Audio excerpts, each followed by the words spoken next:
ਵਾਹਿਗੁਰੂ ਜੀ।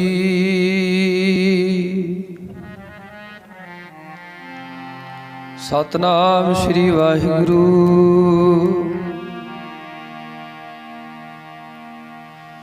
ਬਲਿਹਾਰੀ ਗੁਰ ਆਪਣੇ ਦਿਹਾੜੀ ਸਦਵਾਰ, ਜਿਨ ਮਾਨਸ ਤੇ ਦੇਵਤੇ ਕੀਏ, ਕਰਤ ਨ ਲਾਗੀ ਵਾਰ।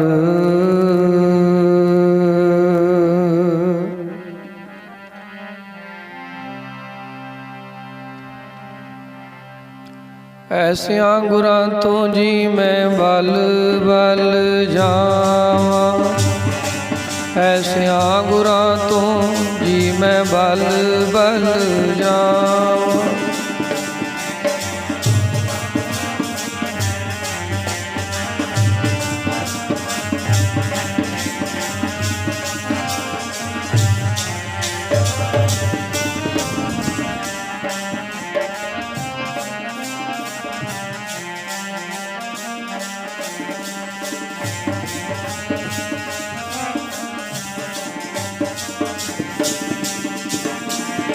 ਐਸਿਆਂ ਗੁਰਾਂ ਤੋਂ ਜੀ ਮੈਂ ਬਲ ਬਲ ਜਾਵਾਂ, ਐਸਿਆਂ ਗੁਰਾਂ ਤੋਂ ਜੀ ਮੈਂ ਬਲ ਬਲ ਜਾਵਾਂ।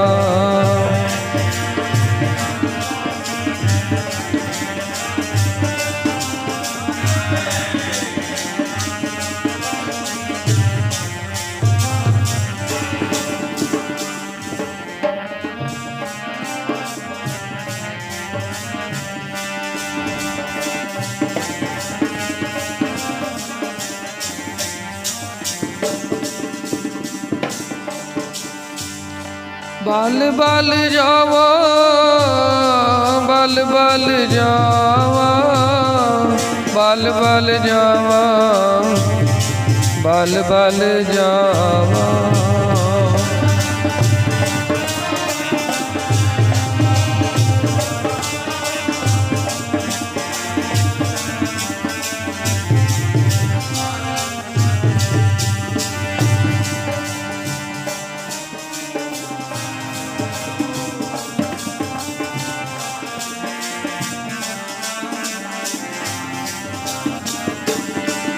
ਜੀ ਮੈਂ ਬਲ ਬਲ ਜਾਵਾਂ, ਗੁਰਾਂ ਤੋਂ ਬਲ ਬਲ ਜਾਵਾਂ।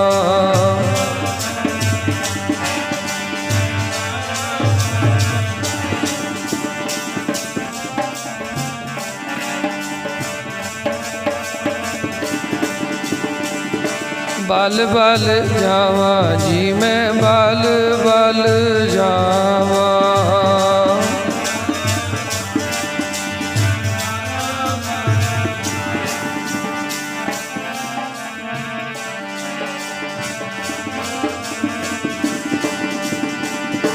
ਐਸਿਆਂ ਗੁਰਾਂ ਤੋਂ ਜੀ ਮੈਂ ਬਲ ਬਲ ਜਾਵਾਂ, ਆਪਣੇ ਗੁਰਾਂ ਤੋਂ ਜੀ ਮੈਂ ਬਲ ਬਲ ਜਾਵਾਂ।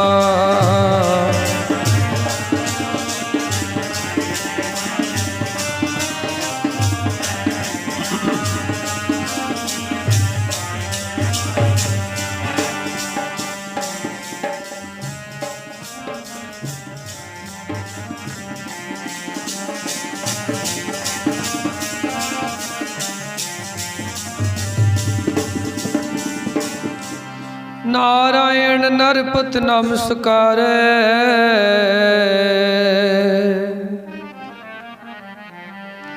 ऐसे गुर को बल बल जाइए, आप मुकत मोहि तारै।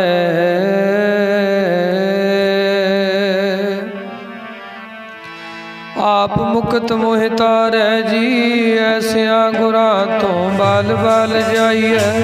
आप मुकत मोहि तारै जी, ऐसिਆਂ गुरां तो बल बल जाइए।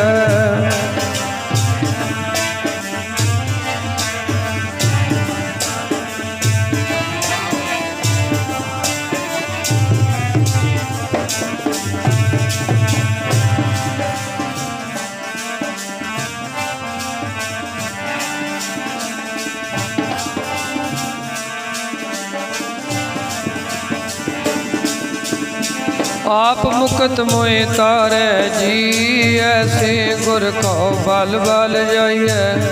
आप मुकत मोए तारै, ऐसे गुर को बल बल जाइए।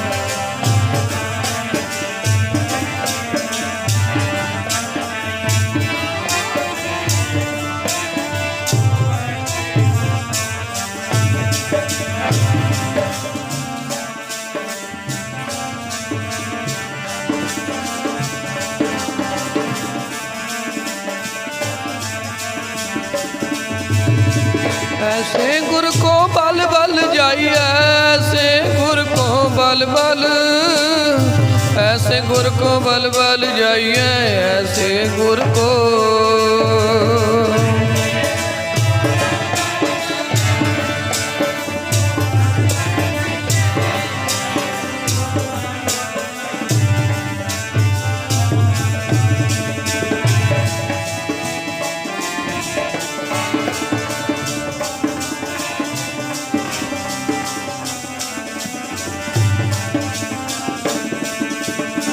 ऐसे गुर को बल बल जाइए, ऐसे गुर को बल बल, ऐसे गुर को बल बल जाइए, ऐसे गुर को बल बल जाइए।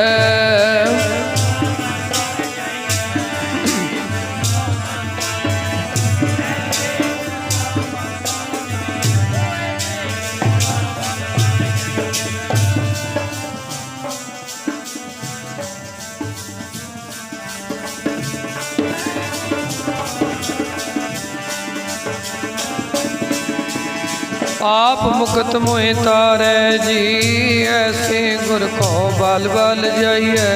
आप मुकत मोए तारै जी, ऐसे गुर को बल बल जाइए।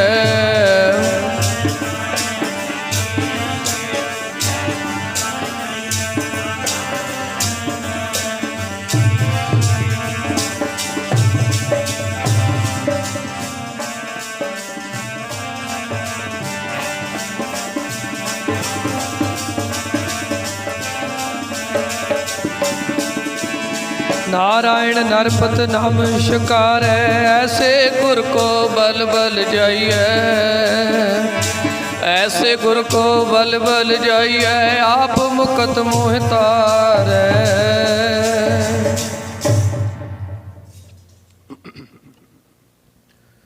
जुगो जुग अटल जबर तख्त दे मालक, गुरगद्दी ते विराजमान प्रतख सतगुरु, सारी ही दुनिया दे सांझे रहबर। धन धन श्री गुरु ग्रंथ साहिब जी के चरणों में जुड़ बैठी गुरु रूप गुरु प्यारी गुरु सवारी साध संगत जीओ। आओ थोड़े समय वास्ते मन बिरतियां नूं एकागर करिए, तां जो गुरु चरणों दे विच बहण दा लाहा प्राप्त हो सके। मन बिरतियां नूं एकागर करन दी कोशिश करो, सतगुरु जी नूं सीस नवाओ, प्यार नाल फतेह दा उचारण करो। सरबत संगत आखो जी वाहिगुरु जी का खालसा, वाहिगुरु जी की फतेह। समुचे ही नगर निवासी संगतां नूं बड़ा ही सुभागा समा गुरु साहब जी वल्लों बख्शिश होया। गुरु नानक साहब जी के पावन पवित्र आगमन पुरब के संबंध विच गुरु साहब जी के प्रकाश दिवस की खुशी दे विच नगर निवासी संगतां वल्लों और नगर तो गए हुए विदेशां नूं जिहड़े नौजवान वीर हन उन्हां वल्लों अमृत वेले तो लैके श्री अखंड पाठ साहब की बाणी दे पाठ प्रारंभ करवाए गए। संध्या दी दीवान सजे सो दर श्री रहराज साहब जी की बाणी दे पाठ, आरती दे जाप, शब्द कीर्तन कुछ समा गुरमत दीयां विचारां करन दा मिलिया। गुरु अर्जन देव महाराज जी सानू बड़े ही प्यार विच बचन करदे, प्रभ की उस्तत करो संत मीत, सावधान एकाग्र चीत। ਜਿਹੜੇ ਗੁਰੂ ਦੇ ਬਚਨ ਹਨ, ਗੁਰੂ ਦੇ ਬੋਲ ਹਨ, ਉਹ ਸਾਨੂੰ ਕਦੋਂ ਸਾਡੇ ਮਨਾਂ ਵਿੱਚ ਜਾਣਗੇ? ਜਦੋਂ ਅਸੀਂ ਗੁਰੂ ਜੀ ਦੇ ਬੋਲਾਂ ਨੂੰ ਬੜੇ ਪਿਆਰ ਵਿੱਚ ਸੁਣਾਂਗੇ, ਪਿਆਰ ਵਿੱਚ ਜਪਾਂਗੇ। ਸੰਗਤ ਦੇ ਵਿੱਚ ਬਹਿਣ ਦੇ ਵੀ ਕਈ ਰੂਲ ਹਨ। ਜਿਹੜੇ ਰੋਜ਼ਾਨਾ ਸੰਗਤ ਕਰਨ ਵਾਲੇ ਨੇ, ਉਹਨਾਂ ਨੂੰ ਸੰਗਤ ਦੇ ਰੂਲ ਜਿਹੜੇ ਨੇ ਉਹਨਾਂ ਬਾਰੇ ਜਾਣਕਾਰੀ ਹੁੰਦੀ ਹੈ। ਸੰਗਤ ਦੇ ਵਿੱਚ ਬਹਿਣਾ ਹੁਣ ਵੈਸੇ ਲਿਖਣਾ ਬਹੁਤ ਘੱਟ ਹੋ ਗਿਆ, ਕਿਉਂਕਿ ਪ੍ਰਬੰਧਕਾਂ ਨੂੰ ਪਤਾ ਹੀ ਹੈ ਵੀ ਚੁੱਪ ਤਾਂ ਕਰਨਾ ਨਹੀਂ ਕਿਸੇ ਨੇ।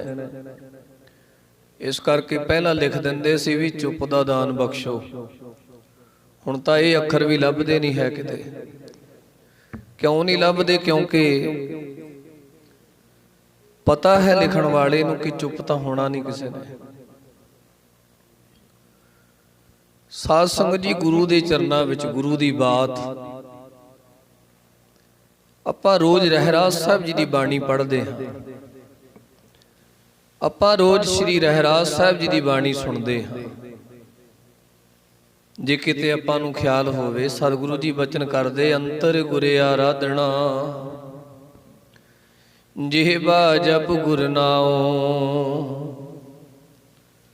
ਨੇਤਰੇ ਸਤਿਗੁਰ ਪੇਖਣਾ, ਸਰਵਣੀ ਸੁਨਣਾ ਗੁਰ ਨਾਉ। ਹੁਣ ਕੀ ਬਚਨ ਨੇ? ਸਤਿਗੁਰੂ ਕਹਿੰਦੇ ਅੰਤਰ ਗੁਰ ਆਰਾਧਨਾ। ਅੰਤਰ ਭਾਵ ਆਪਣੇ ਹਿਰਦੇ ਵਿੱਚ, ਆਪਣੇ ਮਨ ਵਿੱਚ ਗੁਰੂ ਦਾ ਆਰਾਧਨ ਕਰਨਾ। ਗੁਰੂ ਦਾ ਆਰਾਧਨ ਕਰਨਾ ਕੀ ਹੈ? ਕਿ ਗੁਰੂ ਦੇ ਸ਼ਬਦ ਦਾ ਆਰਾਧਨ ਕਰਨਾ, ਗੁਰੂ ਦੇ ਜਿਹੜੇ ਉਪਦੇਸ਼ ਹਨ, ਗੁਰੂ ਦੀ ਜਿਹੜੀ ਬਾਣੀ ਹੈ, ਉਹਦਾ ਆਰਾਧਨ ਕਰਨਾ।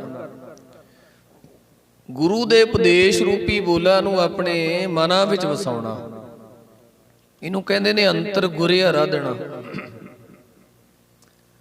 ਫਿਰ ਅਗਲਾ ਬਚਨ ਹੈ ਜਿਹਵਾ ਜਪ ਗੁਰ ਨਾਉ। ਆਪਣੀ ਜੀਵ ਨਾਲ, ਜਿਹੜੀ ਜੀਵ ਸਾਨੂੰ ਅਕਾਲ ਪੁਰਖ ਵਾਹਿਗੁਰੂ ਜੀ ਨੇ ਦਿੱਤੀ ਹੈ, ਜਿਹਵਾ ਜਪ, ਜੀਵ ਨਾਲ ਜਪਣਾ ਹੈ। ਕੀ ਜਪਣਾ? ਸਤਿਗੁਰੂ ਕਹਿੰਦੇ ਨੇ ਗੁਰ ਨਾਉ, ਗੁਰੂ ਦਾ ਦਿੱਤਾ ਹੋਇਆ ਨਾਮ, ਗੁਰੂ ਦਾ ਦਿੱਤਾ ਹੋਇਆ ਉਪਦੇਸ਼ ਆਪਣੀ ਜੀਵ ਨਾਲ, ਆਪਣੀ ਰਸਨਾ ਦੇ ਨਾਲ ਜਪਣਾ। ਗੁਰੂ ਸਾਹਿਬ ਜੀ ਨੇ ਉਸ ਰਸਨਾ ਨੂੰ ਬੜਾ ਧਨ ਕਿਹਾ, ਭਾਗਾਂ ਵਾਲੀ ਕਿਹਾ, ਜਿਹੜੀ ਜੀਵ ਪਰਮੇਸ਼ਰ ਜੀ ਨੂੰ ਜਪਦੀ ਹੈ। ਗੁਰੂ ਦਾ ਉਪਦੇਸ਼ ਜਿਸ ਜੀਵ ਦੇ ਉੱਤੇ ਹੈ, ਉਹ ਰਸਨਾ ਬੜੀ ਹੀ ਧਨਤਾ ਦੇ ਯੋਗ ਹੈ। ਸਤਿਗੁਰੂ ਜੀ ਬਚਨ ਕਰਦੇ ਨੇ, ਸਾ ਰਸਨਾ ਧਨ ਧਨ ਹੈ ਮੇਰੀ ਜਿੰਦੜੀਏ। ਰਸਨਾ ਜੀਵ ਨੂੰ ਕਹਿੰਦੇ ਨੇ, ਜਿਹੜੀ ਜੀਵ ਦੇ ਨਾਲ ਆਪਾਂ ਬੋਲਦੇ ਹਾਂ। ਸਾ ਰਸਨਾ ਧਨ ਧਨ ਹੈ ਮੇਰੀ ਜਿੰਦੜੀਏ, ਗੁਣ ਗਾਵੇ ਹਰ ਪ੍ਰਭ ਕੇਰੇ ਰਾਮ। ਕਹਿੰਦੇ ਉਹ ਰਸਨਾ ਬੜੀ ਧਨਤਾ ਦੇ ਯੋਗ ਹੈ, ਬੜੀਆਂ ਭਾਗਾਂ ਵਾਲੀ ਰਸਨਾ ਹੈ। ਉਹ ਸੱਚੇ ਪਾਤਸ਼ਾਹ ਕਿਹੜੀ ਰਸਨਾ? ਜਿਹੜੀ ਕਿਸੇ ਨੂੰ ਫਿੱਕੇ ਬੋਲ ਬੋਲਦੀ ਹੈ। ਸਤਿਗੁਰੂ ਕਹਿੰਦੇ ਨਾ ਬਈ, ਸੱਚੇ ਪਾਤਸ਼ਾਹ ਜੀ ਉਹ ਰਸਨਾ ਜਿਸ ਰਸਨਾ ਤੇ ਸਦਾ ਹੀ ਝੂਠ ਰਹਿੰਦਾ ਹੈ। ਮਹਾਰਾਜ ਕਹਿੰਦੇ ਨਾ ਬਈ, ਸੱਚੇ ਪਾਤਸ਼ਾਹ ਫਿਰ ਕਿਹੜੀ ਰਸਨਾ, ਕਿਹੜੀ ਜੀਵ ਪੂਜਣ ਯੋਗ ਹੈ, ਧਨਤਾ ਦੇ ਯੋਗ ਹੈ? ਤੇ ਗੁਰੂ ਜੀ ਬਚਨ ਕਰਦੇ ਨੇ, ਗੁਣ ਗਾਵੇ ਹਰ ਪ੍ਰਭ, ਗੁਣ ਗਾਵੇ ਹਰ ਪ੍ਰਭ ਕੀਰੀ ਰਾਮ। ਉਹ ਰਸਨਾ ਧਨ ਹੈ ਬਈ, ਜਿਹੜੀ ਗੁਰੂ ਕਹਿੰਦੇ ਨੇ ਗੁਣ ਗਾਵੇ ਹਰ ਪ੍ਰਭ ਕੀਰੀ ਰਾਮ। ਜਿਹੜੀ ਰਸਨਾ ਪ੍ਰਭੂ ਦੇ ਗੁਣ ਗਾਉਂਦੀ ਹੈ, ਉਹ ਰਸਨਾ ਨੂੰ ਧਨਤਾ ਦੇ ਯੋਗ ਕਿਹਾ ਗੁਰੂ ਸਾਹਿਬ ਜੀ ਨੇ। ਤੇ ਸਿੱਖ ਪੁੱਛਦੇ ਸੱਚੇ ਪਾਤਸ਼ਾਹ ਮਹਾਰਾਜ, ਜਿਹੜੀ ਜੀਵ ਤਾਂ ਪਰਮੇਸ਼ਰ ਜੀ ਨੂੰ ਜਪਦੀ ਹੈ, ਉਹ ਤਾਂ ਪੂਜਣ ਯੋਗ ਹੈ, ਵੱਡਿਆਂ ਭਾਗਾਂ ਵਾਲੀ ਜੀਵ ਹੈ।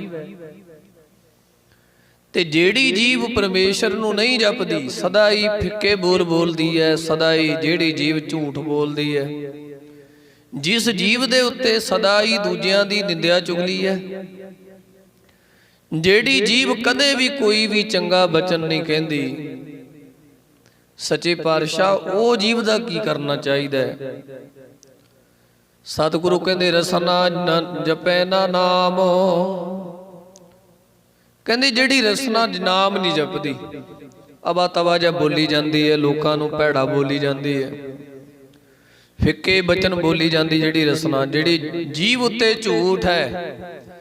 ਅਕਾਲ ਪੁਰਖ ਵਾਹਿਗੁਰੂ ਦਾ ਨਾਮ ਨਹੀਂ ਹੈ, ਜਿਸ ਜੀਵ ਦੇ ਉੱਤੇ ਇਹ ਸ਼ਬਦ ਨਹੀਂ ਹਨ, ਸਤਨਾਮ ਸ਼੍ਰੀ ਵਾਹਿਗੁਰੂ। ਜਿਹੜੀ ਜੀਵ ਕਦੇ ਵੀ ਵਾਹਿਗੁਰੂ ਨਹੀਂ ਕਹਿੰਦੀ। ਸਤਿਗੁਰੂ ਮਹਾਰਾਜ ਸੱਚੇ ਪਾਤਸ਼ਾਹ ਕਹਿੰਦੇ ਨੇ, ਰਸਨਾ ਜਪੇ ਨਾ ਨਾਮ, ਜਿਹੜੀ ਰਸਨਾ ਨਾਮ ਨਹੀਂ ਜਪਦੀ,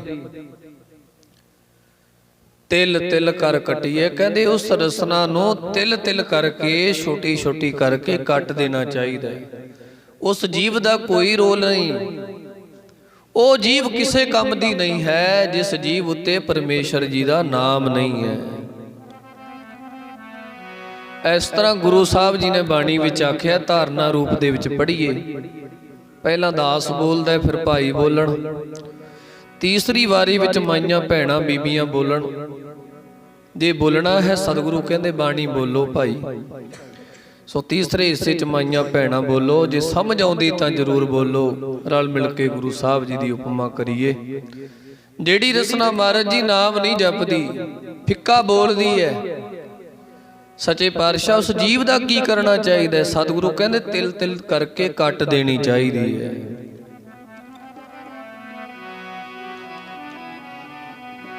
ਇਸ ਤਰ੍ਹਾਂ ਗੁਰੂ ਸਾਹਿਬ ਜੀ ਨੇ ਸਾਨੂੰ ਸਮਝਾਉਣਾ ਕੀਤਾ ਹੈ। ਜੇ ਤੂੰ ਨਾਮ ਨਾ ਜਪੇਂਗੀ ਜੀਵਾ ਮੇਰੀਏ, ਤਿਲ ਤਿਲ ਕੱਟੀ ਜਾਵੇਂਗੀ। ਜੇ ਤੂੰ ਨਾਮ ਨਾ ਜਪੇਂਗੀ ਜੀਵਾ ਮੇਰੀਏ, ਤਿਲ ਤਿਲ ਕੱਟੀ ਜਾਵੇਂਗੀ।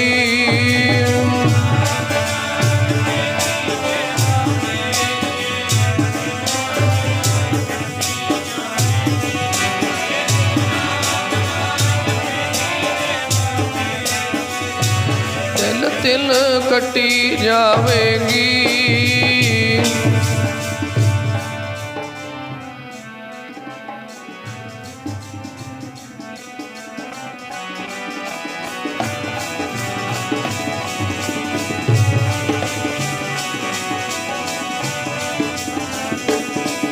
ਜੇ ਤੂੰ ਨਾਮ ਨਾ ਜਪੇਂਗੀ ਜੀਵਾ ਮੇਰੀਏ, ਜਪੇਂਗੀ ਜੀਵਾ ਮੇਰੀਏ, ਤਿਲ ਤਿਲ ਕੱਟੀ ਜਾਵੇਂਗੀ। ਜੇ ਤੂੰ ਨਾਮ ਨਾ ਜਪੇਂਗੀ ਜੀਵਾ ਮੇਰੀਏ, ਤਿਲ ਤਿਲ ਕੱਟੀ ਜਾਵੇਂਗੀ।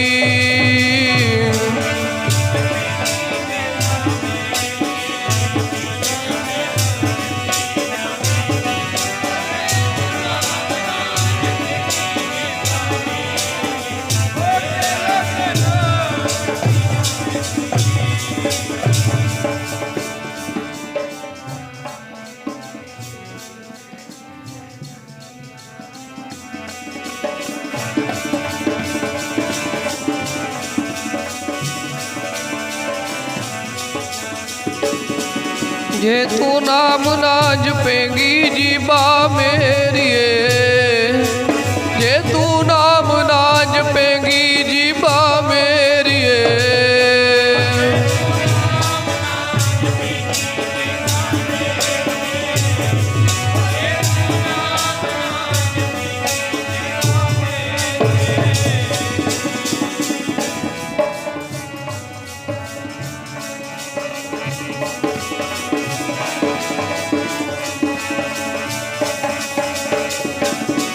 ਜੇ ਤੂੰ ਨਾਮ ਨਾ ਜਪੇਂਗੀ ਜੀਵਾ ਮੇਰੀਏ ਵਈ, ਜੇ ਤੂੰ ਨਾਮ ਨਾ ਜਪੇਂਗੀ ਜੀਵਾ ਮੇਰੀਏ,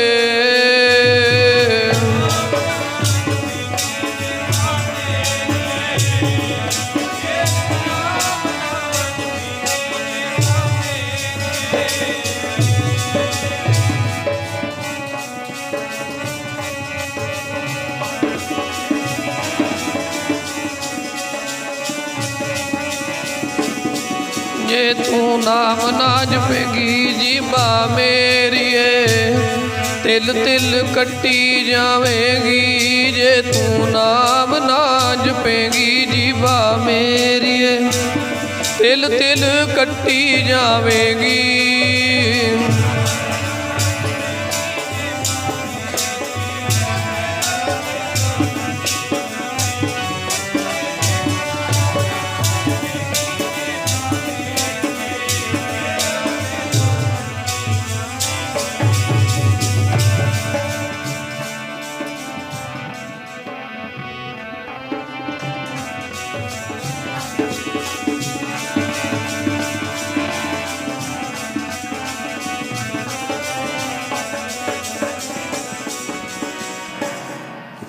ਗੁਰੂ ਸਾਹਿਬ ਕਹਿੰਦੇ ਉਹ ਜੀਵ ਤਿਲ ਤਿਲ ਕਰਕੇ ਕੱਟ ਦੇਣੀ ਚਾਹੀਦੀ ਹੈ।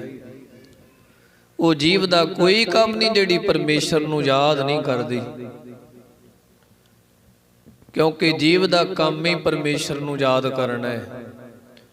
ਤੇ ਮਹਾਰਾਜ ਬਚਨ ਕਰਦੇ, ਜਿਨ ਕੰਨ ਕੀਤੇ ਅੱਖੀ ਨਾਕ, ਜਿਨ ਜਿਹਬਾ ਦਿੱਤੀ ਬੋਲੇ ਤਾਤ। ਗੂੰਗਿਆਂ ਨੂੰ ਪੁੱਛ ਕੇ ਵੇਖੋ ਜੀਵ ਦਾ ਕੀ ਰੋਲ ਹੈ। ਜਿਹੜੇ ਜੀਵ ਤੋਂ ਬੋਲ ਨਹੀਂ ਸਕਦੇ ਉਹਨਾਂ ਨੂੰ ਪੁੱਛੋ ਵੀ ਜੀਵ ਕੀ ਚੀਜ਼ ਹੈ, ਰਸਨਾ ਕੀ ਚੀਜ਼ ਹੈ। ਅਸਲ ਕੀਮਤ ਜਾਣਦੇ ਹੀ ਉਹ ਨੇ ਜਿਹੜੇ ਬੋਲ ਨਹੀਂ ਸਕਦੇ, ਗੂੰਗੇ ਨੇ। ਅਸੀਂ ਬੋਲ ਸਕਦੇ ਹਾਂ, ਇਸ ਕਰਕੇ ਜੀਵ ਦੀ ਕਦਰ ਕੀਮਤ ਦਾ ਪਤਾ ਨਹੀਂ ਵੀ ਬੋਲਣਾ ਜੀਵ ਨਾਲ ਕੀ ਹੈ। ਆਪਾਂ ਸਾਰੇ ਵਿੱਚੇ, ਮੈਂ ਵੀ ਆ, ਸਾਰੇ ਹੀ ਆ। ਆਪਾਂ ਨੂੰ ਪਤਾ ਥੋੜਾ ਲੱਗਿਆ ਵੀ ਜੀਵ ਨਾਲ ਕੀ ਬੋਲਣਾ ਹੈ। ਆਪਾਂ ਗੁਰੂ ਜੀ ਬਚਨ ਕਰਦੇ, ਭਾਈ ਪਰਮੇਸ਼ਰ ਦੇ ਬੋਲ ਬੋਲ ਜੀਵ ਨਾਲ, ਤੇਰੀ ਰਸਨਾ ਪੂਜਣ ਯੋਗ ਹੋ ਜਾਏਗੀ, ਤੇਰੀ ਜੀਵ ਧਨ ਹੋ ਜਾਵੇਗੀ। ਜਿਹਬਾ ਜਪ ਗੁਰ ਨਾਉ। ਗੁਰੂ ਸਾਹਿਬ ਮਹਾਰਾਜ ਜੀ ਬਚਨ ਕਰਦੇ, ਜੀਵ ਨਾਲ ਜਪਣਾ ਕਰ ਗੁਰ ਨਾਉ। ਗੁਰੂ ਦਾ ਦਿੱਤਾ ਨਾਮ ਜਪ। ਗੁਰੂ ਦੇ ਬੋਲਾਂ ਨੂੰ ਆਪਣੀ ਰਸਨਾ ਤੇ ਲਿਆ, ਜੀਵ ਤੇ ਲਿਆ। ਫੇ ਅਗਲਾ ਬਚਨ ਕੀਤਾ, ਨੇਤਰੀ ਸਤਿਗੁਰ ਪੇਖਣਾ। ਅੱਖਾਂ ਨਾਲ ਗੁਰੂ ਦੇ ਦਰਸ਼ਨ ਕਰ ਭਾਈ, ਅੱਖਾਂ ਨਾਲ ਗੁਰੂ ਦੇ ਦੀਦਾਰ ਕਰ। ਨੇਤਰੀ ਸਤਿਗੁਰ ਪੇਖਣਾ, ਸਰਵਣੀ ਸੁਨਣਾ ਗੁਰ ਨਾਉ। ਕੰਨਾਂ ਨਾਲ ਕੀ ਕਰਨਾ ਹੈ ਜੀ? ਗੁਰੂ ਦੇ ਸ਼ਬਦ ਨੂੰ ਸੁਣਨਾ ਹੈ। ਆਖੋ ਸਤਨਾਮ ਸ਼੍ਰੀ। ਗੁਰੂ ਦੇ ਸ਼ਬਦ ਨੂੰ ਕੰਨਾਂ ਨਾਲ ਸੁਣ। ਸਰਵਣੀ ਸੁਨਣਾ ਗੁਰ ਨਾਉ। ਤੇ ਇਸ ਤਰ੍ਹਾਂ ਗੁਰੂ ਸਾਹਿਬ ਸੱਚੇ ਪਾਤਸ਼ਾਹ ਕਹਿੰਦੇ ਨੇ, ਸਤਿਗੁਰ ਸੇਤੀ ਰਤਿਆਂ ਜੇਕਰ ਤੇਰੇ ਗਿਆਨ ਇੰਦਰੇ, ਜੇਕਰ ਤੇਰੇ ਕਰਮ ਇੰਦਰੇ ਇਸ ਤਰ੍ਹਾਂ ਗੁਰੂ ਦੇ ਨਾਮ ਦਿੱਤੇ ਹੋਏ ਨਾਮ ਵਿੱਚ ਰਤੇ ਜਾਣਗੇ। ਸਤਿਗੁਰ ਸੇਤੀ ਰਤਿਆਂ, ਜੇਕਰ ਅਸੀਂ ਆਪਣੇ ਇਹਨਾਂ ਇੰਦਰੀਆਂ ਕਰਕੇ ਗੁਰੂ ਦੇ ਸ਼ਬਦ ਨਾਲ ਜੁੜ ਜਾਵਾਂਗੇ, ਕਿਉਂਕਿ ਹਰ ਇੱਕ ਚੀਜ਼ ਦਾ ਆਪਣਾ ਆਪਣਾ ਸਾਧ ਸੰਗਤ ਜੀ ਕੰਮ ਹੈ। ਹੁਣ ਅਸੀਂ ਪੈਰਾਂ ਨਾਲ ਗੁਰੂ ਦੇ ਦਰਬਾਰ ਵਿੱਚ ਚੱਲ ਕੇ ਆਏ, ਪੈਰਾਂ ਦਾ ਵੀ ਰੋਲ ਹੈ। ਫੇਰ ਅੱਖਾਂ ਨਾਲ ਗੁਰੂ ਦੇ ਦਰਸ਼ਨ ਕੀਤੇ ਨੇ। ਹੁਣ ਕੰਨਾਂ ਦੇ ਨਾਲ ਆਪਾਂ ਗੁਰੂ ਜੀ ਦੇ ਸ਼ਬਦ ਨੂੰ ਸੁਣ ਰਹੇ ਹਾਂ, ਤੇ ਆਪਣੀ ਰਸਨਾ ਨਾਲ ਗੁਰੂ ਦਾ ਸ਼ਬਦ ਜਪ ਰਹੇ ਹਾਂ। ਆਪਣੋ ਸਾਰੇ ਹੀ ਇੰਦਰੀਆਂ ਦਾ ਆਪੋ ਆਪਣੀ ਡਿਊਟੀ ਹੈ। ਇਸ ਤਰ੍ਹਾਂ ਸਤਿਗੁਰੂ ਜੀ ਕਹਿੰਦੇ, ਜੇਕਰ ਤੇਰੇ ਸਰੀਰ ਦੇ ਸਾਰੇ ਇੰਦਰੇ, ਕਰਮ ਔਰ ਗਿਆਨ ਇੰਦਰੇ ਜੇਕਰ ਸਤਿਗੁਰੂ ਦੇ ਨਾਲ ਰਤੇ ਜਾਣਗੇ, ਰਤੇ ਤੋਂ ਭਾਵ ਵੀ ਮਿਲ ਜਾਣਗੇ। ਮਿਲਣਗੇ ਉਦੋਂ ਜਦੋਂ ਕੰਨਾਂ ਨਾਲ ਗੁਰੂ ਦੇ ਸ਼ਬਦ ਨੂੰ ਹੀ ਸੁਣਾਂਗੇ ਸੰਗਤ 'ਚ। ਮਿਲਾਂਗੇ ਉਦੋਂ ਜਦੋਂ ਸਾਧ ਸੰਗਤ ਦੀ ਜੀਭ ਨਾਲ ਗੁਰੂ ਦੇ ਬੋਲ ਬੋਲਾਂਗੇ ਸੰਗਤ ਵਿੱਚ। ਮਿਲਾਂਗੇ ਉਦੋਂ ਜਦੋਂ ਸਾਧ ਸੰਗਤ ਜੀ ਨਿਤ ਨਾਲ ਗੁਰੂ ਦੇ ਦਰਸ਼ਨ ਕਰਾਂਗੇ ਸੰਗਤ 'ਚ। ਫਿਰ ਸਤਿਗੁਰੂ ਜੀ ਦੇ ਨਾਲ ਰਤਿਆਂ ਹੋਇਆਂ ਸਤਿਗੁਰੂ ਮਹਾਰਾਜ ਸੱਚੇ ਪਾਤਸ਼ਾਹ ਕਹਿੰਦੇ, ਮਿਲਦਾ ਪਤਾ ਕੀ ਹੈ? ਮਾਲਕ ਦੀ ਦਰਗਾਹ ਵਿੱਚ ਥਾਂ ਮਿਲ ਜਾਂਦੀ ਹੈ, ਅਕਾਲ ਪੁਰਖ ਦੀ ਹਜ਼ੂਰੀ ਵਿੱਚ ਜਗ੍ਹਾ ਮਿਲ ਜਾਂਦੀ ਹੈ। ਉਹ ਅਕਾਲ ਪੁਰਖ ਦੀ ਹਜ਼ੂਰੀ ਜਿੱਥੇ ਵੱਡੇ ਵੱਡੇ ਹੱਥ ਬੰਨੀ ਖੜੇ ਨੇ ਕਿ ਅਕਾਲ ਪੁਰਖ ਦੀ ਹਜ਼ੂਰੀ ਵਿੱਚ ਜਗ੍ਹਾ ਮਿਲ ਜੇ, ਪਰ ਨਹੀਂ ਮਿਲਦੀ। ਸਤਿਗੁਰੂ ਕਹਿੰਦੇ, ਤੂੰ ਸਤਿਗੁਰੂ ਦੇ ਸ਼ਬਦ ਨਾਲ, ਗੁਰੂ ਦੇ ਬੋਲਾਂ ਨਾਲ ਰਤਿਆ ਜਾ। ਗੁਰੂ ਦੇ ਉਪਦੇਸ਼ ਨਾਲ ਆਪਣੇ ਆਪ ਨੂੰ ਇਕਮਿਕ ਕਰ ਲੈ। ਅਕਾਲ ਪੁਰਖ ਵਾਹਿਗੁਰੂ ਜੀ ਦੀ ਹਜ਼ੂਰੀ ਵਿੱਚ ਤੈਨੂੰ ਬੈਠਣ ਨੂੰ ਜਗ੍ਹਾ ਮਿਲ ਜਾਊ। ਇਸ ਤਰ੍ਹਾਂ ਕਿਹਾ ਮਹਾਰਾਜ ਨੇ। ਦਰਗਹਿ ਮਿਲਦੇ ਥਾਉ ਗੁਰਾਂ ਨਾਲ ਰਤਿਆਂ ਨੂੰ, ਦਰਗਹਿ ਮਿਲਦੇ ਥਾਉ ਗੁਰਾਂ ਨਾਲ ਰਤਿਆਂ ਨੂੰ।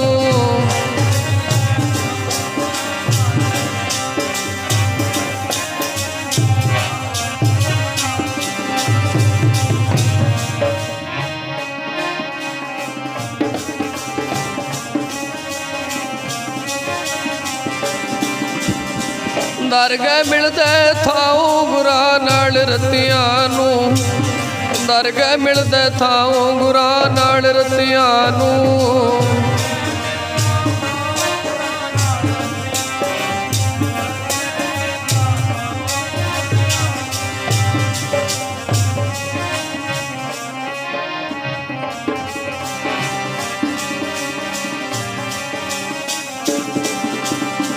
ਦਰਗਹਿ ਮਿਲਦੇ ਥਾਉ ਬਈ, ਦਰਗਹਿ ਮਿਲਦੇ ਥਾਉ ਬਈ।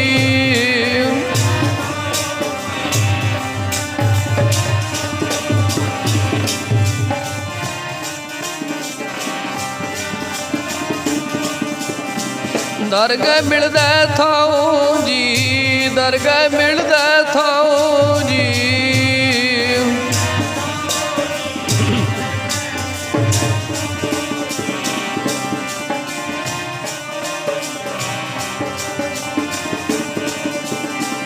ਦਰਗਹਿ ਮਿਲਦੇ ਥਾਉ ਗੁਰਾਂ ਨਾਲ ਰਤਿਆਂ ਨੂੰ, ਦਰਗਹਿ ਮਿਲਦੇ ਥਾਉ ਗੁਰਾਂ ਨਾਲ ਰਤਿਆਂ ਨੂੰ।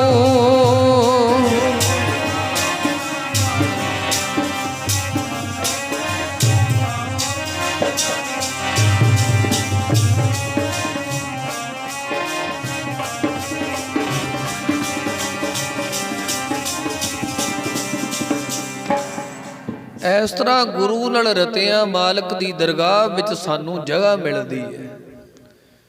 ਅਕਾਲ ਪੁਰਖ ਦੀ ਹਜ਼ੂਰੀ ਵਿੱਚ ਸਾਡੀ ਸਾਧ ਸੰਗਤ ਜੀ ਹਾਜ਼ਰੀ ਲੱਗਦੀ ਹੈ। ਹਾਜ਼ਰੀ ਲੱਗਣੀ ਬਹੁਤ ਜ਼ਰੂਰੀ ਹੈ। ਜੇਕਰ ਹਾਜ਼ਰੀ ਉਹ ਨਾ ਲੱਗੀ, ਸਕੂਲ ਵਿੱਚ ਬੱਚਾ ਜਾਵੇ, ਤੁਹਾਡਾ ਬੱਚਾ ਰੋਜ਼ ਸਕੂਲ ਵਿੱਚ ਜਾਵੇ, ਜੇਕਰ ਰੋਜ਼ ਬੱਚਾ ਸਕੂਲ ਵਿੱਚ ਜਾਂਦਾ ਤੇ ਬੱਚੇ ਦੀ ਸਾਧ ਸੰਗਤ ਜੀ ਹਾਜ਼ਰੀ ਉਹ ਨਾ ਲੱਗੇ ਰੋਜ਼,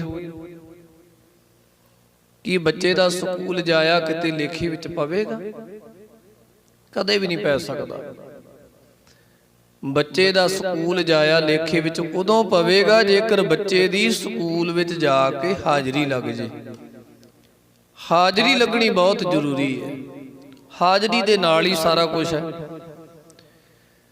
ਤੇ ਜੇ ਮਾਲਕ ਵਾਹਿਗੁਰੂ ਜੀ ਦੀ ਦਰਗਾਹ ਵਿੱਚ ਸਾਡੀ ਹਾਜ਼ਰੀ ਉਹ ਨਾ ਲੱਗੇ, ਫਿਰ ਸਾਡਾ ਆਇਆ ਥੋੜਾ ਪ੍ਰਵਾਨ ਹੋਵੇਗਾ। ਹਾਜ਼ਰੀ ਕਦੋਂ ਲੱਗੇਗੀ? ਜਦੋਂ ਗੁਰੂ ਦੇ ਸ਼ਬਦ ਨਾਲ ਰਤੇ ਜਾਵਾਂਗੇ, ਭਾਵ ਸੰਗਤ ਦੇ ਵਿੱਚ ਜਦੋਂ ਸਾਵਧਾਨਤਾ ਦੇ ਨਾਲ, ਇਕਾਗਰਚੀਤ ਦੇ ਨਾਲ ਜਦੋਂ ਆਪਾਂ ਗੁਰੂ ਦੇ ਬਚਨਾਂ ਨੂੰ ਸੁਣਾਂਗੇ ਤੇ ਪੜਾਂਗੇ। ਗੁਰੂ ਨਾਨਕ ਸਾਹਿਬ ਮਹਾਰਾਜ ਸੱਚੇ ਪਾਤਸ਼ਾਹ ਮਹਾਰਾਜ ਜੀ ਨੂੰ ਦੌਲਤ ਖਾਂ ਕਹਿੰਦਾ, ਮਹਾਰਾਜ ਜੀ ਤੁਸੀਂ ਕਹਿੰਦੇ ਹੋ ਸਾਰੇ ਇੱਕ ਦੇ ਪੁਜਾਰੀ ਨੇ, ਅਕਾਲ ਪੁਰਖ ਦੇ ਪੁਜਾਰੀ ਨੇ, ਸਭ ਇੱਕੋ ਹੀ ਹੈ। ਤੁਸੀਂ ਇਹ ਨਾਅਰਾ ਲਾਉਂਦੇ ਹੋ ਕਿ ਕੋਈ ਵੀ ਵੱਖਰਾ ਵੱਖਰਾ ਨਹੀਂ, ਸਾਰੇ ਇੱਕੋ ਹੀ ਨੇ। ਤੇ ਮਹਾਰਾਜ ਕਹਿਣ ਲੱਗੇ, ਹਾਂ ਵੀ ਦੌਲਤ ਖਾਂ ਵੀ ਸਾਰੇ ਇੱਕੋ ਹੀ ਨੇ, ਅਕਾਲ ਪੁਰਖ ਦੇ ਬਣਾਏ ਨੇ। ਅਵਲ ਅੱਲਾਹ ਨੂਰ ਉਪਾਇਆ ਕੁਦਰਤ ਕੇ ਸਭ ਬੰਦੇ, ਏਕ ਨੂਰ ਤੇ ਸਭ ਜਗ ਉਪਜਿਆ, ਕੌਣ ਭਲੇ ਕੋ ਮੰਦੇ, ਸਾਰੇ ਇੱਕੋ ਹੀ ਨੇ। ਕੋਈ ਧਰਮ ਕੋਈ ਮਜ਼ਹਬ ਵੱਖਰਾ ਨਹੀਂ। ਤੇ ਦੌਲਤ ਖਾਂ ਦਾ ਸਤਿਗੁਰੂ ਜੀ ਨੂੰ ਕਹਿੰਦਾ, ਮਹਾਰਾਜ ਜੀ ਵੱਖਰਾ ਨਹੀਂ ਨਾ ਕੁਛ, ਪਰ ਇਉਂ ਕਰੋ ਵੀ ਸਾਡੇ ਨਾਲ ਜਾ ਕੇ ਨਵਾਜ਼ ਪੜੋ ਮਸੀਤ 'ਚ। ਗੁਰੂ ਨਾਨਕ ਸਾਹਿਬ ਨੂੰ ਕਹਿੰਦੇ ਨੇ। ਮਹਾਰਾਜ ਹੱਸ ਕੇ ਕਹਿਣ ਲੱਗੇ, ਕਿਹੜੇ ਵੱਡੀ ਗੱਲ ਹੈ, ਚੱਲਦੇ ਆ ਮਸੀਤ 'ਚ, ਆਪਾਂ ਚਲੇ ਜਾਂਦੇ ਆ, ਨਵਾਜ਼ ਪੜ੍ਹ ਲੈਂਦੇ ਆ। ਦੌਲਤ ਖਾਂ ਨਵਾਬ, ਇਹ ਕਿਹੜੇ ਵੱਡੀ ਗੱਲ ਹੈ। ਸਤਿਗੁਰੂ ਜੀ ਤੁਰ ਪਏ ਨਾਲ ਉਹਨਾਂ ਦੇ। ਦੌਲਤ ਖਾਂ ਨਵਾਬ ਤੇ ਨਾਲ ਕਾਜੀ ਹੈ। ਮਸੀਤ 'ਚ ਪਹੁੰਚੇ ਗੁਰੂ ਨਾਨਕ ਸਾਹਿਬ ਉਹਨਾਂ ਦੇ ਨਾਲ। ਮੈਂ ਸੰਖੇਪ 'ਚ ਵਿਚਾਰ ਕਰਾਂ, ਸਮਾਪਤੀ ਵੀ ਕਰਨੀ ਹੈ, ਕਿਉਂਕਿ ਸਿੰਘਾਂ ਨੇ ਡਿਊਟੀਆਂ ਵੀ ਲਾਣੀਆਂ ਹੁੰਦੀਆਂ। ਸੋ ਆਪਾਂ ਥੋੜਾ ਜਿਹਾ ਸਮਾਂ ਲਾਣਾ ਹੈ, 10 ਮਿੰਟ ਆਪਾਂ ਹੋਰ ਲਾਵਾਂਗੇ, ਫਿਰ ਆਪਾਂ ਭੋਗ ਦਾ ਸ਼ਲੋਕ ਪੜ੍ਹ ਕੇ ਅਰਦਾਸ ਕਰ ਦੇਣੀ ਹੈ। ਜਦੋਂ ਗੁਰੂ ਨਾਨਕ ਸਾਹਿਬ ਜੀ ਨਵਾਬ ਦੌਲਤ ਖਾਂ ਦੇ ਨਾਲ ਮਸੀਤ 'ਚ ਗਏ ਨਾ, ਹੁਣ ਮਸੀਤ 'ਚ ਕੀ ਕੀਤਾ ਜਾਂਦਾ, ਜਾ ਕੇ ਸਾਰੇ ਨਵਾਜ਼ ਪੜ੍ਹਦੇ ਹੁੰਦੇ ਆ, ਨਵਾਜ਼ ਪੜ੍ਹਦੇ ਨੇ। ਦੌਲਤ ਖਾਂ ਨਵਾਬ ਵੀ ਹੈ, ਕਾਜੀ ਵੀ ਹੈ, ਗੁਰੂ ਨਾਨਕ ਸਾਹਿਬ ਵੀ ਨਾਲ ਨੇ, ਹੋਰ ਬਹੁਤ ਸਾਰੇ ਮੁਸਲਮਾਨ ਜਿਹੜੇ ਨੇ ਉਹ ਨਵਾਜ਼ ਪੜ੍ਹਨ ਵਾਸਤੇ ਮਸੀਤ ਵਿੱਚ ਦਾਖਲ ਹੋਏ। ਆਪਾਂ ਤਾਂ ਸਾਧ ਸੰਗਤ ਜੀ ਐਵੇਂ ਬੈਠੇ ਆ ਨਾ, ਮੁਸਲਮਾਨ ਜਦੋਂ ਨਵਾਜ਼ ਪੜ੍ਹਦੇ ਨੇ ਨਾ, ਕਈ ਜਣੇ ਇਕੱਠੇ ਹੋ ਕੇ ਤੇ ਉਹ ਲਾਈਨ ਵਿੱਚ, ਜਿਵੇਂ ਬੱਚੇ ਨਹੀਂ ਆਪਣੇ ਸਕੂਲਾਂ 'ਚ ਜਦੋਂ ਪ੍ਰੇਅਰ ਕਰਦੇ ਆ ਉਦੋਂ ਲਾਈਨ ਵਿੱਚ ਹੁੰਦੇ ਆ, ਇਸ ਤਰ੍ਹਾਂ ਮੁਸਲਮਾਨ ਜਿਹੜੇ ਨੇ ਨਵਾਜ਼ ਪੜ੍ਹਨ ਲੱਗਿਆ ਇਦਾਂ ਲਾਈਨ ਵਿੱਚ ਬਹਿੰਦੇ ਆ। ਆਪਾਂ ਕੁਝ ਹੋਰ ਤਰ੍ਹਾਂ ਬਹਿੰਦੇ ਆ, ਜਿਵੇਂ ਹੁਣ ਬੈਠੇ ਆ ਅਗੜੇ ਦੁਗੜੇ ਜੇ ਬੈਠੇ ਆ ਆਪਾਂ, ਉਹ ਲਾਈਨ ਵਿੱਚ ਬਹਿੰਦੇ ਨੇ, ਕਤਾਰ ਵਿੱਚ ਬਹਿੰਦੇ ਨੇ।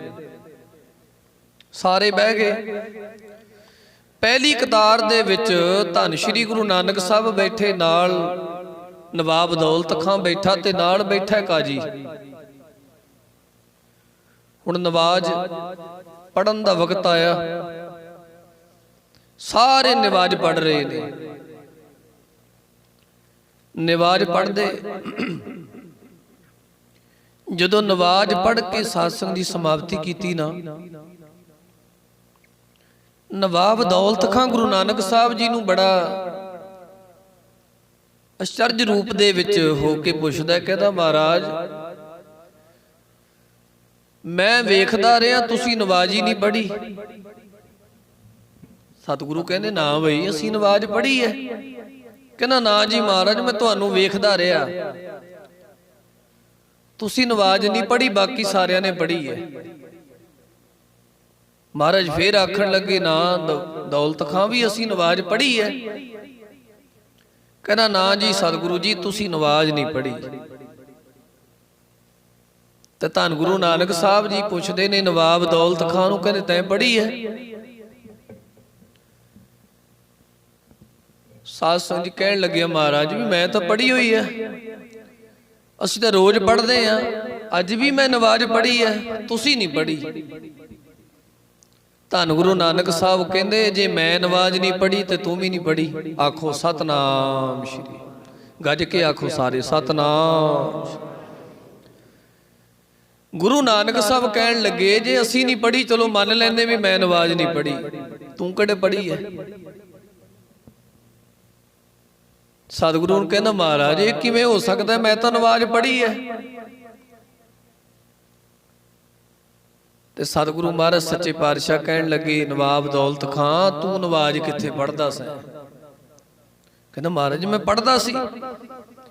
ਸਤਿਗੁਰੂ ਕਹਿੰਦੇ ਨਾ ਬਈ ਤੂੰ ਨਵਾਜ਼ ਪੜ੍ਹਦਾ ਰਿਹਾ ਸੀ, ਪਰ ਨਵਾਜ਼ ਪੜ੍ਹਨ ਦੇ ਵਕਤ ਤੇਰਾ ਮਨ ਕਿੱਥੇ ਸੀ? ਜਦੋਂ ਗੁਰੂ ਨਾਨਕ ਸਾਹਿਬ ਮਹਾਰਾਜ ਜੀ ਨੇ ਗੱਲ ਕਹੀ ਹੈਰਾਨ ਹੋ ਗਿਆ, ਚੁੱਪ ਕਰ ਗਿਆ। ਅੰਦਰ ਦੀ ਅਵਸਥਾ ਨੂੰ ਉਹ ਪੜ ਸਕਦਾ ਜਿਹੜਾ ਪੂਰਾ ਹੈ, ਤੇ ਗੁਰੂ ਨਾਨਕ ਸਾਹਿਬ ਪੂਰੇ ਨੇ।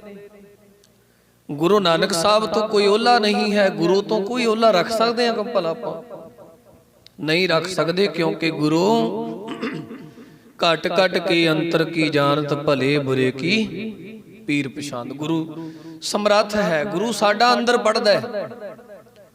ਜਿਹੜਾ ਬੰਦਾ ਸਾਡਾ ਅੰਦਰ ਪੜ ਲਵੇ ਤੇ ਉਹ ਤੋਂ ਓਲਾ ਰੱਖ ਹੀ ਨਹੀਂ ਸਕਦੇ ਆਪਾਂ, ਤੇ ਗੁਰੂ ਤੋਂ ਓਲਾ ਕੀ? ਨਵਾਬ ਦੌਲਤ ਖਾਂ ਹੈ, ਵੈਸੇ ਤਾਂ ਗੁਰੂ ਨਾਨਕ ਸਾਹਿਬ ਜੀ ਨੂੰ ਮੰਨਦਾ ਸੀ, ਪਤਾ ਸੀ ਗੁਰੂ ਸਾਹਿਬ ਜੀ ਦਾ ਉਹਨੂੰ। ਸਤਿਗੁਰੂ ਕਹਿੰਦੇ ਤੂੰ ਜਦੋਂ ਨਵਾਜ਼ ਪੜਦਾ ਸੀ ਤੇਰਾ ਮਨ ਕਿੱਥੇ ਸੀ? ਚੁੱਪ ਕਰ ਗਿਆ।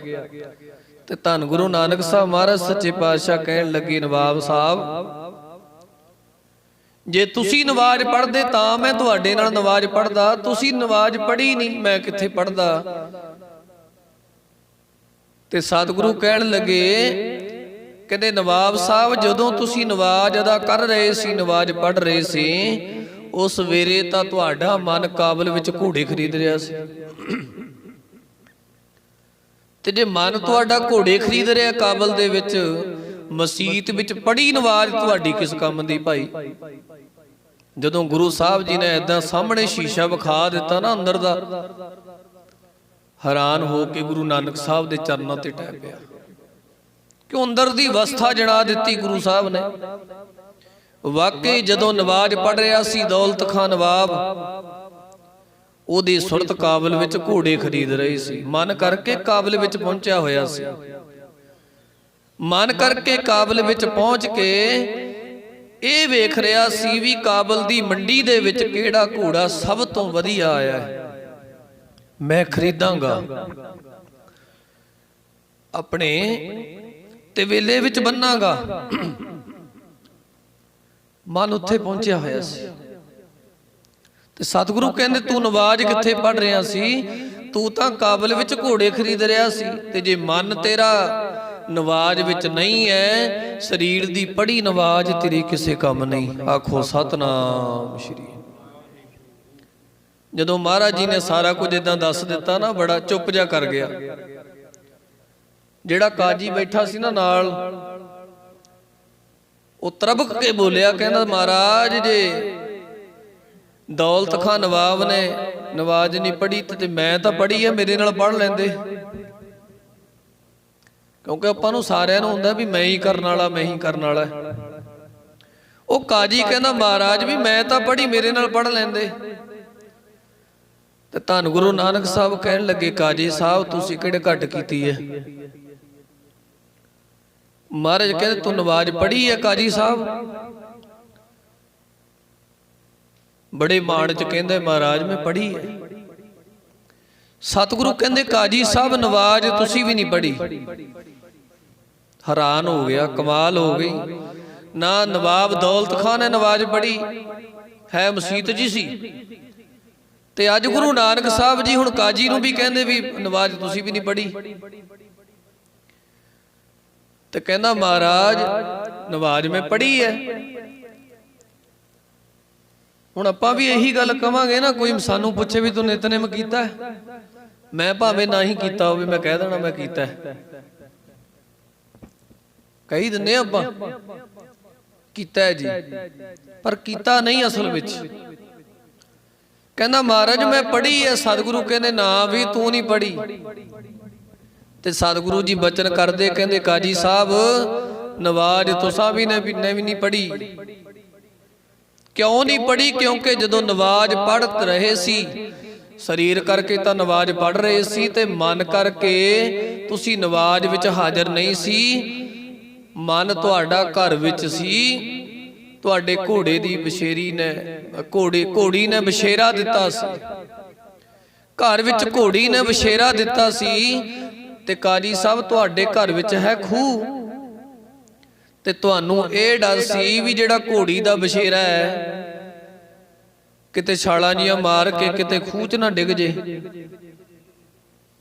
ਕਿਤੇ ਜੇ ਬਸ਼ੇਰਾ ਖੂਹ ਵਿੱਚ ਡਿੱਗ ਗਿਆ ਤੇ ਮੇਰੇ ਪੱਲੇ ਤਾਂ ਕੱਖ ਨਹੀਂ ਰਹਿਣਾ। ਕਾਜੀ ਸਾਹਿਬ ਤੁਸੀਂ ਤਾਂ ਆਪਣੇ ਘਰ ਵਿੱਚ ਆਪਣੇ ਮਨ ਨੂੰ ਲੈ ਕੇ ਤੁਰੇ ਹੋਏ ਸੀ ਕਿ ਘੋੜੀ ਦਾ ਬਸ਼ੇਰਾ ਕਿਤੇ ਖੂਹ 'ਚ ਨਾ ਡਿੱਗ ਜੇ। ਭਲਾ ਦੱਸੋ ਨਵਾਜ਼ ਕਿੱਥੇ ਪੜ ਰਹੇ ਸੀ? ਇਹ ਗੱਲ ਕੋਈ ਹੋਰ ਨਹੀਂ ਕਹਿ ਸਕਦਾ। ਜੇ ਕਹਿ ਸਕਦਾ ਗੁਰੂ ਨਾਨਕ ਹੀ ਕਹਿ ਸਕਦਾ ਹੈ। ਸਤਿਗੁਰ ਮੇਰੇ ਜਾਣਦੇ ਬੁਰਿਆਂ ਤੇ ਭਲਿਆਂ ਤਾਈਂ। ਸਤਿਗੁਰ ਮੇਰੇ ਜਾਣਦੇ ਬੁਰਿਆਂ ਤੇ ਭਲਿਆਂ ਤਾਈਂ।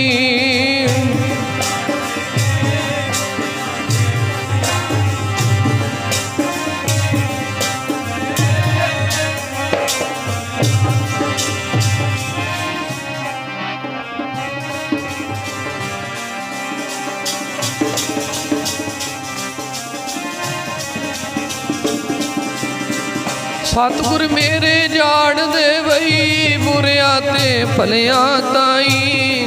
ਸਤਿਗੁਰ ਮੇਰੇ ਜਾਣਦੇ ਬੁਰਿਆਂ ਤੇ ਭਲਿਆਂ ਤਾਈਂ।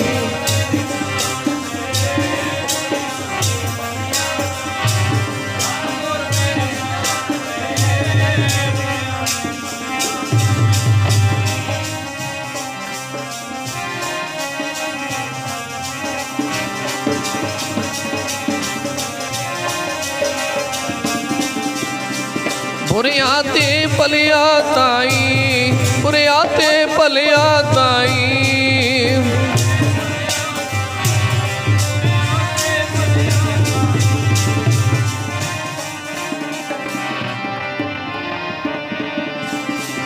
ਬੁਰਿਆਂ ਤੇ ਭਲਿਆਂ ਤਾਈ, ਬੁਰਿਆਂ ਤੇ ਭਲਿਆਂ ਤਾਈ।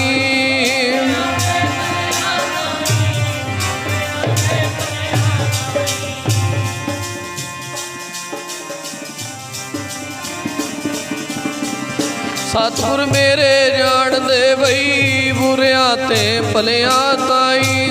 ਸਤਿਗੁਰ ਮੇਰੇ ਜਾਣਦੇ ਬੁਰਿਆਂ ਤੇ ਭਲਿਆਂ ਤਾਈ।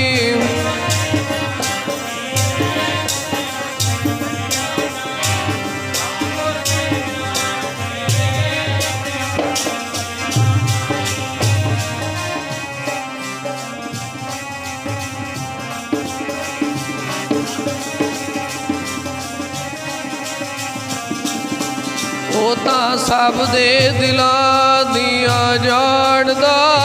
ਸਤਿਗੁਰ ਮੇਰਾ ਅੰਤਰਜਾਮੀ ਹੈ। ਸਭ ਦੇ ਦਿਲਾਂ ਦੀਆਂ ਜਾਣਦਾ। ਸਤਿਗੁਰ ਮੇਰਾ ਅੰਤਰਜਾਮੀ ਹੈ।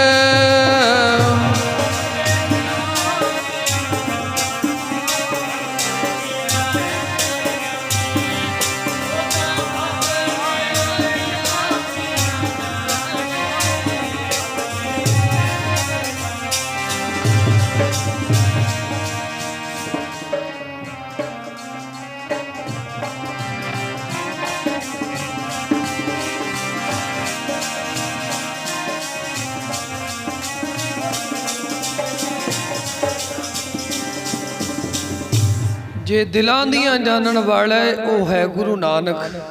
ਸਤਿਗੁਰੂ ਮਹਾਰਾਜ ਜੀ ਨੇ ਸਾਹਮਣੇ ਵਿਖਾਇਆ ਨਵਾਬ ਦੌਲਤ ਖਾਂ ਤੇ ਕਾਜੀ ਗੁਰੂ ਨਾਨਕ ਜੀ ਦੇ ਚਰਨਾਂ ਵਿੱਚ ਢਹਿ ਪਏ। ਗੱਲ ਕਿੱਥੇ ਦੀ ਹੈ? ਸੁਲਤਾਨਪੁਰ ਲੋਧੀ ਦੀ ਹੈ। ਤੇ ਜਦੋਂ ਚਰਨਾਂ ਤੇ ਢਏ ਕਹਿੰਦੇ ਮਹਾਰਾਜ ਜੀ ਸਾਨੂੰ ਬਖਸ਼ ਲਓ, ਸੋਝੀ ਦਿਓ, ਗਿਆਨ ਦਿਓ।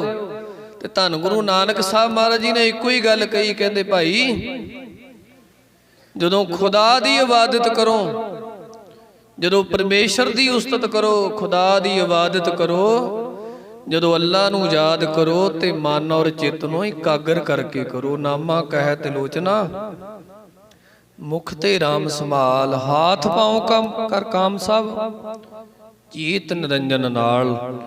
ਇਸ ਤਰ੍ਹਾਂ ਗੁਰੂ ਨਾਨਕ ਸਾਹਿਬ ਮਹਾਰਾਜ ਨੇ ਸਮਝਾਇਆ ਭਾਈ ਜੇਕਰ ਅਕਾਲ ਪੁਰਖ ਦੀ ਇਬਾਦਤ ਕਰੋ, ਖੁਦਾ ਦੀ ਇਬਾਦਤ ਕਰੋ, ਉੱਥੇ ਮਨ ਹਾਜ਼ਰ ਹੋਣਾ ਚਾਹੀਦਾ, ਮਨ ਨੂੰ ਰੋਕਣਾ ਚਾਹੀਦਾ, ਮਨ ਨੂੰ ਗੁਰੂ ਚਰਨਾਂ ਦੇ ਵਿੱਚ ਜੋੜਨਾ ਚਾਹੀਦਾ। ਅੰਤਰ ਗੁਰੇ ਆਰਾਧਨਾ ਜੀਵਾ ਜਪ ਗੁਰ ਨਾਓ। ਨੇਤਰੀ ਸਤਿਗੁਰ ਪੇਖਣਾ, ਸ਼ਰਵਣੀ ਸੁਨਣਾ ਗੁਰ ਨਾਓ। ਸਤਿਗੁਰ ਸੇਤੀ ਰਤਿਆਂ ਦਰਗਹਿ ਪਾਈਐ ਠਾਓ। ਫਿਰ ਮਾਲਕ ਦੀ ਹਜ਼ੂਰੀ ਵਿੱਚ ਜਗ੍ਹਾ ਮਿਲ ਜਾਂਦੀ, ਹਾਜ਼ਰੀ ਲੱਗ ਜਾਂਦੀ ਹੈ। ਇਸ ਕਰਕੇ ਸੰਗਤ ਵਿੱਚ ਜਦੋਂ ਵੀ ਬੈਠੋ ਕੋਸ਼ਿਸ਼ ਕਰੀਏ ਕਿ ਮਨ ਔਰ ਤਨ ਕਰਕੇ ਅਸੀਂ ਗੁਰੂ ਚਰਨਾਂ 'ਚ ਹਾਜ਼ਰ ਰਹੀਏ, ਤਾਂ ਜੋ ਸਾਡੀ ਹਾਜ਼ਰੀ ਗੁਰੂ ਚਰਨਾਂ 'ਚ ਲੱਗ ਸਕੇ। ਬੜੇ ਪਿਆਰ ਵਿੱਚ ਤੁਸੀਂ ਬੈਠੇ ਹੋ, ਭਾਵੇਂ ਬੱਚਿਆਂ ਨੇ ਰੌਲਾ ਪਾਉਣਾ ਬੰਦ ਨਹੀਂ ਕੀਤਾ। ਔਖਾ ਜਿਹਾ ਹੋ ਜਾਂਦਾ ਜਦੋਂ ਬੱਚੇ ਦੌੜਦੇ ਨੇ, ਰੌਲਾ ਪਾਉਂਦੇ ਆ ਨਾ, ਫਿਰ ਜਿਹੜੀ ਆਪਾਂ ਆਨੰਦ ਦੇ ਵਿੱਚ ਕੋਈ ਗੱਲ ਪੜ੍ਹਨੀ ਹੁੰਦੀ, ਸੁਣਨੀ ਹੁੰਦੀ, ਬੋਲਣੀ ਹੁੰਦੀ, ਉਹ ਬੋਲੀ ਨਹੀਂ ਜਾਂਦੀ। ਤੁਸੀਂ ਨਾ ਕੋਈ ਕੰਮ ਕਰਦੇ ਹੋਵੋ, ਆਪਣੇ ਤੇ ਲਾ ਲਓ, ਚਲੋ ਇੱਥੇ ਦੀ ਛੱਡ ਲਓ। ਤੁਸੀਂ ਕੋਈ ਬਹੁਤ ਜ਼ਰੂਰੀ ਕੰਮ ਕਰ ਰਹੇ ਹੋ ਘਰ ਦੇ ਵਿੱਚ, ਤੇ ਤੁਹਾਡੇ ਬੱਚੇ ਬਾਰ-ਬਾਰ ਆ ਕੇ ਉੱਥੇ ਰੌਲਾ ਪਾਈ ਜਾਣ, ਤੇ ਕੋਈ ਉਹ ਹੋਊਗਾ ਜਿਹੜਾ ਚਪੇੜ ਨਹੀਂ ਮਾਰੂਗਾ।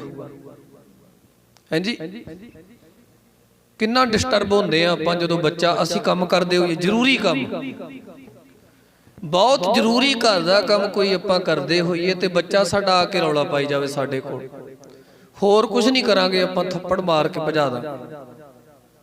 ਕਿਉਂ ਜੀ? ਕਿਉਂਕਿ ਸਾਡਾ ਕੰਮ ਬੜਾ ਜ਼ਰੂਰੀ ਹੈ। ਬੱਚੇ ਰੌਲਾ ਪਾ ਕੇ ਸਾਨੂੰ ਡਿਸਟਰਬ ਕਰਦੇ ਨੇ, ਸਾਡੇ ਕੰਮ 'ਚ ਵਿਘਨ ਪੈਂਦਾ ਹੈ।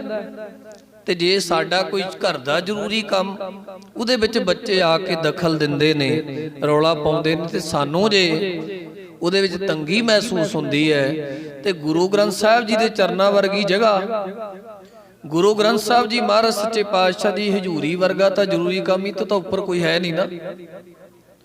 इस करके बच्चों को समझा के रखिया करना चाहिए, साडा फर्ज है। जो जी सिक्ख्या आपां बच्चों को दिंदे उहो जिहे बन जांदे, उहो जे बच्चे बनते हैं। सिखाया करो भी संगत च जदों आउणा है, एक बार दो बार चार बार बच्चों को दसांगे, समझ जाणगे।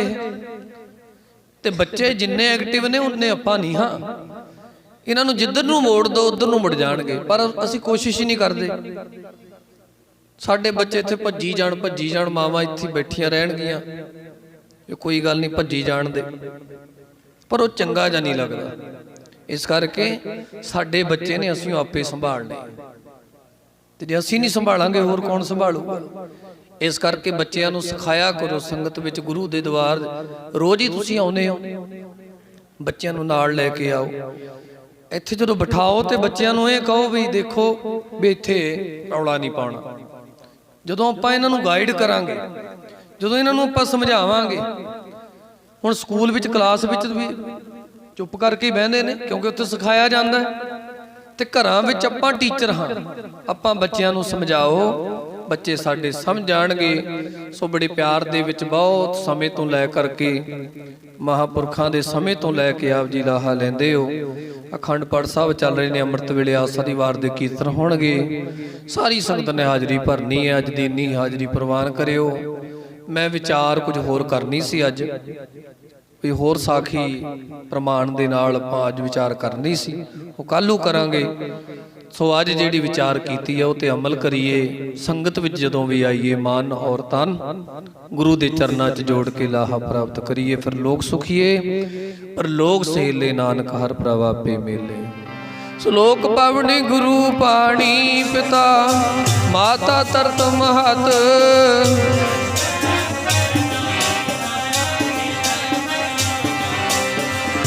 चंगियाइया बुरियाइया वाचे धर्म दूर।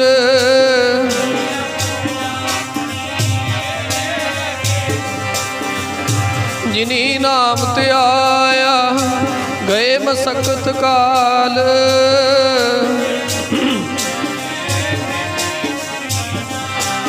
बोलो वाहिगुरु जी का खालसा, वाहिगुरु जी की फतेह फतेह।